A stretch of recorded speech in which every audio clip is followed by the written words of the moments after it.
നമസ്കാരം. രാജീവ് ഗാന്ധിയെ കൊലപ്പെടുത്തിയതുപോലെ മുഖ്യമന്ത്രി പിണറായി വിജയനെ ബോംബെറിഞ്ഞ് കൊലപ്പെടുത്തുമെന്ന് ആഹ്വാനം ചെയ്ത 2020 വനിതാ നേതാവ് ടീന ജോസിനെതിരെ പോലീസ് കേസെടുത്തിരിക്കുന്നു. അന്വേഷണം ആരംഭിച്ചിരിക്കുന്നു. 2020 വനിതാ നേതാവ് ടീന ജോസ് ബങ്കറിനകത്ത് കയറി ഒളിച്ചിരിക്കുന്നു. വാർത്തയിലേക്ക് വരും മുമ്പ് ചാനൽ ഒന്ന് സബ്സ്ക്രൈബ് ചെയ്തിട്ടുള്ളൂ. തദ്ദേശ തെരഞ്ഞെടുപ്പിന്റെ പ്രചാരണത്തിന് വേണ്ടി മുഖ്യമന്ത്രി പിണറായി വിജയൻ കളത്തിലിറങ്ങുന്നു എന്ന് പറയുന്ന ഒരു വാർത്ത ഒരു വ്യക്തി ഫേസ്ബുക്കിൽ ഇടുന്നു. അതിനടിയിൽ വന്ന് ടീന ജോസ് എന്ന് പറയുന്ന ഈ വിഷവിത്ത് ഇട്ട പോസ്റ്റാണ് നമ്മൾ ഇന്നലെ കണ്ടത്. അന്നേരമെങ്കിലും ആരെങ്കിലും ഒരു ബോംബെറിഞ്ഞ് തീർത്തു കളയണം അവനെ, നല്ല മനുഷ്യനായ രാജീവ് ഗാന്ധിയെ തീർത്ത ഈ ലോകത്തിന് അതൊക്കെ പറ്റും എന്നാണ് ടീന ജോസ് പറഞ്ഞത്. അതായത് രാജീവ് ഗാന്ധിയൊക്കെ തീർക്കാൻ പറ്റി, അപ്പൊ പിന്നെ പിണറായി വിജയനെ തീർക്കാനാണോ പാട്? അത് പറ്റും, ബോംബെറിഞ്ഞ് തീർക്ക് എന്ന രീതിയിലുള്ള ആഹ്വാനം ചെയ്യലാണ് ടീന ജോസ് എന്ന് പറയുന്ന ഈ സ്ത്രീ നടത്തിയത്. കന്യാസ്ത്രീ എന്നൊക്കെയാണ് കേട്ടോ പലരും പറഞ്ഞു കേട്ടത്. അപ്പൊ അതിന്റെ വസ്തുത അറിയാൻ വേണ്ടി നമ്മൾ പരിശോധിച്ചപ്പോൾ വളരെ ഞെട്ടിപ്പിക്കുന്ന പല കാര്യങ്ങളാണ് മനസ്സിലാക്കാൻ സാധിച്ചത്. ആ വസ്ത്രവും ഇട്ടുകൊണ്ട് ഇവർ നടത്തുന്ന പല തട്ടിപ്പുകളും എന്തൊക്കെയാണ് നിങ്ങൾക്ക് ഇപ്പോ ഈ വാർത്ത മുഴുവനായി കാണുമ്പോൾ മനസ്സിലാക്കാൻ സാധിക്കും. അതായത് CMC സന്യാസിനി സമൂഹം ഒരു വാർത്താക്കുറിപ്പ് ഇതുമായി ബന്ധപ്പെട്ട് പുറത്തുവിട്ടിട്ടുണ്ട്. അതിൽ പറയുന്നത് എന്താണെന്ന് ഞാനത് വായിക്കാം.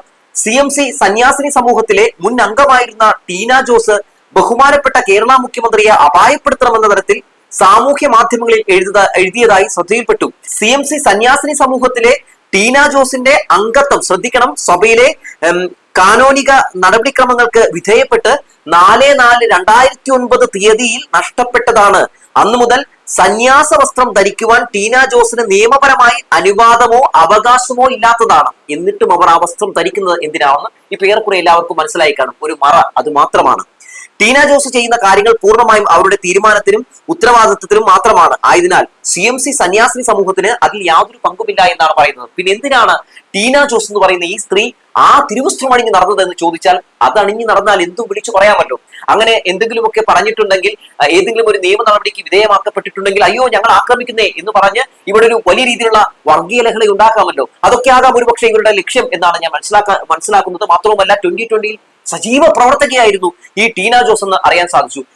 ആ സമയത്തൊക്കെ എങ്ങനെയായിരുന്നു ഇവരുടെ പ്രവർത്തനം എന്നതിനെ പറ്റി അവരുടെ തന്നെ പാർട്ടിയിലുള്ള ആളുകളുമായി ഞാൻ ഒന്ന് സംസാരിച്ചപ്പോൾ അവരെന്റെ അടുത്ത് പറഞ്ഞത്, ഇവരുടെ പരിപാടി 24 മണിക്കൂറും ഈ സ്ത്രീ പറയുന്നത് ഒന്ന് ഇവർ പിണറായി വിജയനെ പറ്റിയിട്ടുള്ള പല അധിക്ഷേപങ്ങളും മറ്റുള്ള കാര്യങ്ങളുമാണ്. പിന്നെ കുന്നത്തുനാട് MLA ശ്രീനിജിനെ പറ്റിയുള്ള കാര്യങ്ങളാണ്. ഇവർക്ക് രണ്ടുപേർക്കും എതിരെ നിരന്തരം ഇങ്ങനെ വിഷം ചീറ്റിക്കൊണ്ടാണ് ഈ ടീന ജോസ് എന്ന് പറയുന്ന ഈ സ്ത്രീ 2020 വളർത്താൻ വേണ്ടി ശ്രമം നടത്തിയത്. ഒരു കന്യാസ്ത്രീ വന്ന് ആളുകളുടെ മുമ്പിൽ നിന്ന് സംസാരിക്കുമ്പോൾ സ്വാഭാവികമായും അവർ പറയുന്നതൊക്കെ സത്യമാകും എന്നൊക്കെ വിചാരിച്ച് പലരും അവരെ വിശ്വസിച്ചിരുന്നു. പിന്നീടാണ് ഇവരുടെ ഉള്ളിൽ കിടക്കുന്ന വിഷം പലർക്കും മനസ്സിലായത്. പല നാൾക്കളിൽ ഒരു നാൾ പിടിയിൽ എന്നൊക്കെ പറയുന്നത് പോലെ ടീന ജോസ് ഇപ്പോൾ പിടിയിലായ കാഴ്ചയാണ് കാണുന്നത്. ഇവർ അഡ്വക്കേറ്റ് എന്നും പറയുന്നുണ്ട് കേട്ടോ.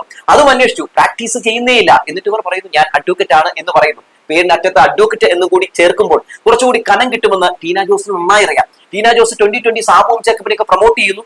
സ്വാഭാവികമായും സാബു എം ജേക്കബ് എന്ന് പറയുന്ന വ്യക്തി 2020 എന്ന് പറയുന്ന പ്രസ്ഥാനത്തിലൂടെ നടത്തിക്കൊണ്ടിരിക്കുന്ന തട്ടിപ്പുകൾ നമ്മൾ കണ്ടുകൊണ്ടിരിക്കുകയാണ്. ഒന്നൊന്നര തള്ളുന്നൊന്നും പറഞ്ഞാൽ പോരാ, സിംഗപ്പൂർ മോഡൽ വികസനം എന്നൊക്കെയാണ് മൂപ്പര് തള്ളി മറയ്ക്കുന്നത്. എന്നാൽ മൊത്തത്തിൽ പരിശോധിച്ച് നോക്കുമ്പോൾ എന്താണ് നമുക്ക് മനസ്സിലാക്കാൻ സാധിക്കുന്നത്? കേരളത്തിൽ മികച്ച പഞ്ചായത്തുകളെ ലിസ്റ്റ് എടുത്താൽ പോട്ടെ, ആ മണ്ഡലത്തിലെ മികച്ച പഞ്ചായത്തുകളെ ലിസ്റ്റ് എടുത്താൽ പോലും ഒന്നാമത് പോലുമല്ല ഇവരുടെ പഞ്ചായത്തുകൾ എന്നുള്ളതാണ്. സംസ്ഥാന അവാർഡുകളോ ദേശീയ അവാർഡുകളോ മികച്ച പഞ്ചായത്ത് എന്ന നിലയിൽ ഇവർ ഇതുവരെയും ഈ കഴിഞ്ഞ 10 വർഷത്തിനിടയിൽ നേടിയിട്ടില്ല.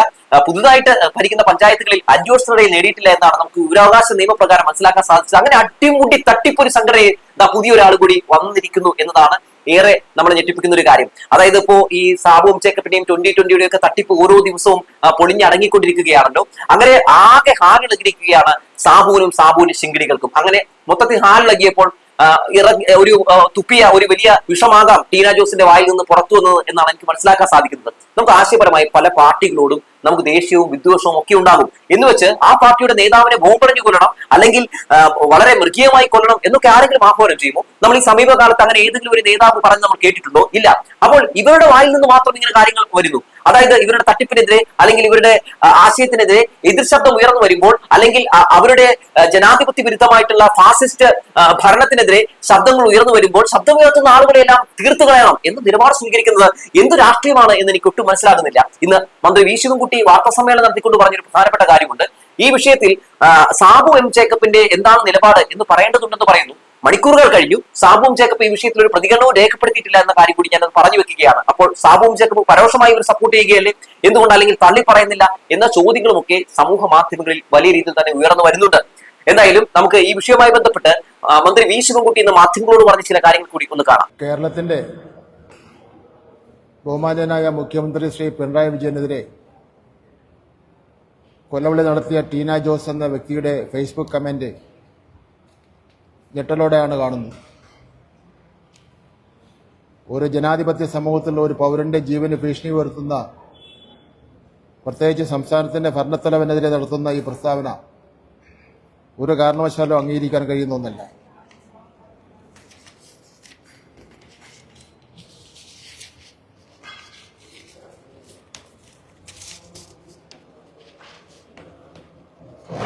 രാജീവ് ഗാന്ധിയെ കൊന്നതുപോലെ കേരള മുഖ്യമന്ത്രി ബോംബെറിഞ്ഞ് കൊല്ലണമെന്ന തരത്തിലുള്ള പരാമർശങ്ങൾ ഏതൊരു സംസ്കാരമുള്ള സമൂഹത്തിനും അപമാനമാണ്.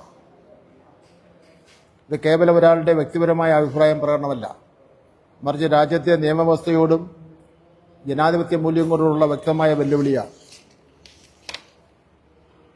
അക്രമത്തെയും കൊലപാതകത്തെയും പ്രോത്സാഹിപ്പിക്കുന്ന ഇത്തരം പ്രസ്താവനകൾ യുവതലമുറയ്ക്ക് നൽകുന്ന സന്ദേശം എന്താണ്? ഇത്തരക്കാർക്ക് നമ്മുടെ പൊതുസമൂഹത്തിൽ ഒരു സ്ഥാനവുമില്ല. അഭിഭാഷക എന്ന് സ്വയം അവകാശപ്പെടുന്ന ഒരാളാണ് നിയമത്തെ കാറ്റിൽ പറത്തി ഇത്തരമൊരു ഹീനമായ പ്രവൃത്തി ചെയ്തിരിക്കുന്നത്. ഇത് നിയമരംഗത്തിന് തന്നെ നാണക്കേടാണ്. ഈ വ്യക്തി 2020 കടുത്ത പ്രചാരകയാണെന്നും മറ്റു ജില്ലകളിൽ പോലും അവർക്ക് വേണ്ടി യോഗങ്ങൾ സംഘടിപ്പിക്കുന്നുണ്ടെന്നും മാധ്യമങ്ങളിലൂടെ അറിയാൻ കഴിഞ്ഞു. 2020 പോലുള്ള ഒരു രാഷ്ട്രീയ പ്രസ്ഥാനം ഈ വിഷയത്തിൽ അവരുടെ നിലപാട് അടിയന്തരമായി വ്യക്തമാക്കണം. കൊലവിളി നടത്തുന്ന ഒരു വ്യക്തിക്ക് ഒരു ജനകീയ പ്രസ്ഥാനത്തിന്റെ പ്രചാരകയായി തുടരുവാൻ എങ്ങനെ സാധിക്കുന്നു? അവരുടെ യോഗങ്ങളിൽ മുഖ്യമന്ത്രിയെയും ജനപ്രതിനിധികളെയും അറയ്ക്കുന്ന ഭാഷയിൽ ആക്ഷേപിക്കുന്നു എന്നതും ഗൗരവമായി കാണേണ്ടതായിട്ടുണ്ട്. ഇത് 2020 രാഷ്ട്രീയ ശൈലിയെയാണ് തുറന്നു കാട്ടുന്നത്.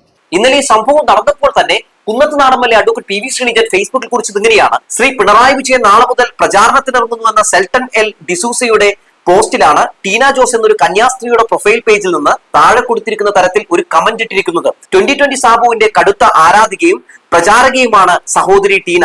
ബഹുമാനപ്പെട്ട മുഖ്യമന്ത്രിയെ അപായപ്പെടുത്തണമെന്ന തരത്തിൽ കമന്റ് ഇട്ട് ഇവർക്കെതിരെ കർശന നടപടിയെടുക്കണമെന്നാണ് കേരള പോലീസിനടക്കം ടാഗ് ചെയ്തുകൊണ്ട് അഡ്വക്കേറ്റ് പി.വി. ശ്രീനിധൻ പറഞ്ഞത്. പിന്നാലെ വലിയ രീതിയിൽ തന്നെ ജനരോഷം ടീനയ്ക്കെതിരെ ഉയർന്നു വരുന്ന കാഴ്ച നമ്മൾ കണ്ടു. പക്ഷേ ഒരു ഘട്ടത്തിൽ പോലും ടീന ചെയ്തതും പറഞ്ഞതും തെറ്റാണെന്ന് പറഞ്ഞ് സാബുവും ജേക്കബിന്റെ പാർട്ടിയോ ഒന്നും നമ്മൾ കണ്ടില്ല എന്നുള്ളതാണ്. മാത്രവുമല്ല, ടീന ജോസ് പറഞ്ഞത് ശരിയാണെന്ന് പറഞ്ഞുകൊണ്ട് 2020 പല അനുഭാവികളും ഒക്കെ നമ്മുടെ കമന്റ് ബോക്സിൽ വരുന്ന കാഴ്ചയും കണ്ടു. ഏറെ ഞെട്ടിക്കുന്നതാണ്. ജാതി അധിക്ഷേപം നടത്തുക, അതുപോലെ തന്നെ പല രീതിയിലുള്ള ആക്ഷേപങ്ങൾ ഉന്നയിക്കുക, ഇത്തരത്തിലുള്ള വർഗീയത തുപ്പുക, വിഷം തുപ്പുക, ഇതൊക്കെയാണ് 2020 ഭാഗത്ത് നിന്ന് അവരുടെ രാഷ്ട്രീയത്തിൽ നിന്ന് നമ്മൾ ഇതുവരെ കണ്ടിട്ടുള്ളത്. ഇതൊന്നുമല്ല രാഷ്ട്രീയമെന്ന് ജനങ്ങൾ തിരിച്ചറിയേണ്ടതുണ്ട്. ഇതൊന്നുമല്ല രാഷ്ട്രീയമെന്ന് സാബുവും ജേക്കബിന്റെ പാർട്ടിയും തിരിച്ചറിയേണ്ടതുണ്ട്. ഈ തിരുവസ്ത്രം അണിഞ്ഞുകൊണ്ട് താനൊരു സന്യാസിനിയാണ്, താനൊരു കന്യാസ്ത്രീയാണ് എന്ന മട്ടിൽ ഇവർ ഇത്തരത്തിലുള്ള ഇവരുടെ രാഷ്ട്രീയം ഇൻജക്ട് ചെയ്യുമ്പോൾ നമ്മൾ മനസ്സിലാക്കേണ്ട ചില കാര്യങ്ങളുണ്ട്. ഇത് സമൂഹത്തിനിടയിൽ വലിയ തെറ്റിദ്ധാരണ ഉണ്ടാക്കുന്ന രീതിയിലേക്ക് അത് എത്തപ്പെടാനുള്ള സാധ്യതയുണ്ട്. മാത്രവുമല്ല, ഇവർ കത്തോലിക്ക സഭയ്ക്കെതിരെയും ബിഷപ്പുമാർക്കെതിരെയും ഒക്കെ ചാനലിൽ ഇരുന്ന് പറഞ്ഞിട്ടുള്ള വളരെ മോശമായിട്ടുള്ള നികൃഷ്ടമായിട്ടുള്ള ഭാഷ നമ്മൾ കേട്ടിട്ടുള്ളതാണ്. അപ്പോ ഇവർ സ്ഥിരം എങ്ങനെയാണ് എന്നുള്ള കാര്യം നമ്മൾ ഇതിലൂടെ മനസ്സിലാക്കുകയാണ്.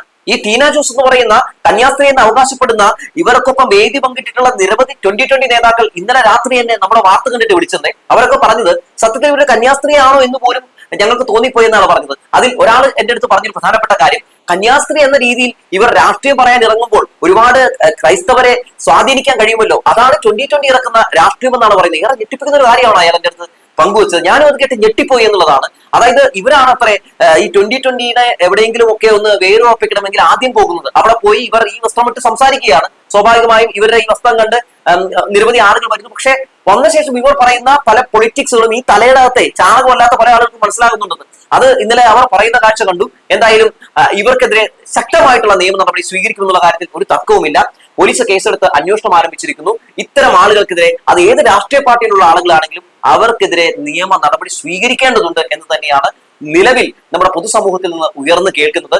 പലർക്കും പല രീതിയിലുള്ള രാഷ്ട്രീയം ഉണ്ടാകും, അതിലൊന്നും ഒരു തർക്കമില്ല. പക്ഷേ ഈ രാഷ്ട്രീയ അന്ധത ബാധിച്ച് എതിരാളികളെ കൊലപ്പെടുത്തണം, ബോംബെറിയണം, അല്ലെങ്കിൽ അവര് പുഴുത്തു ചാകട്ടെ എന്നൊക്കെ പറയുന്ന രാഷ്ട്രീയത്തെ നമുക്ക് അംഗീകരിച്ചു കൊടുക്കാൻ കഴിയില്ല. അത്തരം ആരെങ്കിലുമൊക്കെ പല പ്രാക്കും പല രീതിയിലുള്ള കലാപാഹ്വാനങ്ങളും പല രീതിയിലുള്ള വധശ്രമ ആഹ്വാനങ്ങളും ഒക്കെ ഉന്നയിച്ചുകൊണ്ട് രംഗത്തേക്ക് വന്നിട്ടുണ്ടെങ്കിൽ അത് തെമ്മാടിത്തരമാണ്, അതല്ല രാഷ്ട്രീയം എന്ന് പറഞ്ഞുകൊണ്ട് തന്നെ ഇവിടെ നിന്ന് തന്നെ, ഈ ചാനലിൽ നിന്ന് തന്നെ ഞാൻ സംസാരിക്കുമെന്നുള്ള കാര്യത്തിൽ തർക്കമൊന്നുമില്ല. എന്തായാലും ഈ സംഭവവുമായി ബന്ധപ്പെട്ടുകൊണ്ട് വലിയ രീതിയിലുള്ള പ്രതിഷേധങ്ങളുടെ ഏറ്റവും വലിയ ഒരു ഇമ്പാക്ട് തന്നെയാണ് ഇവർക്കെതിരെ എടുത്തിട്ടുള്ള കേസ് എന്നാണ് ഞാൻ മനസ്സിലാക്കുന്നത്. പറഞ്ഞു വെച്ചുകൊണ്ട് നിർത്തുകയാണ്.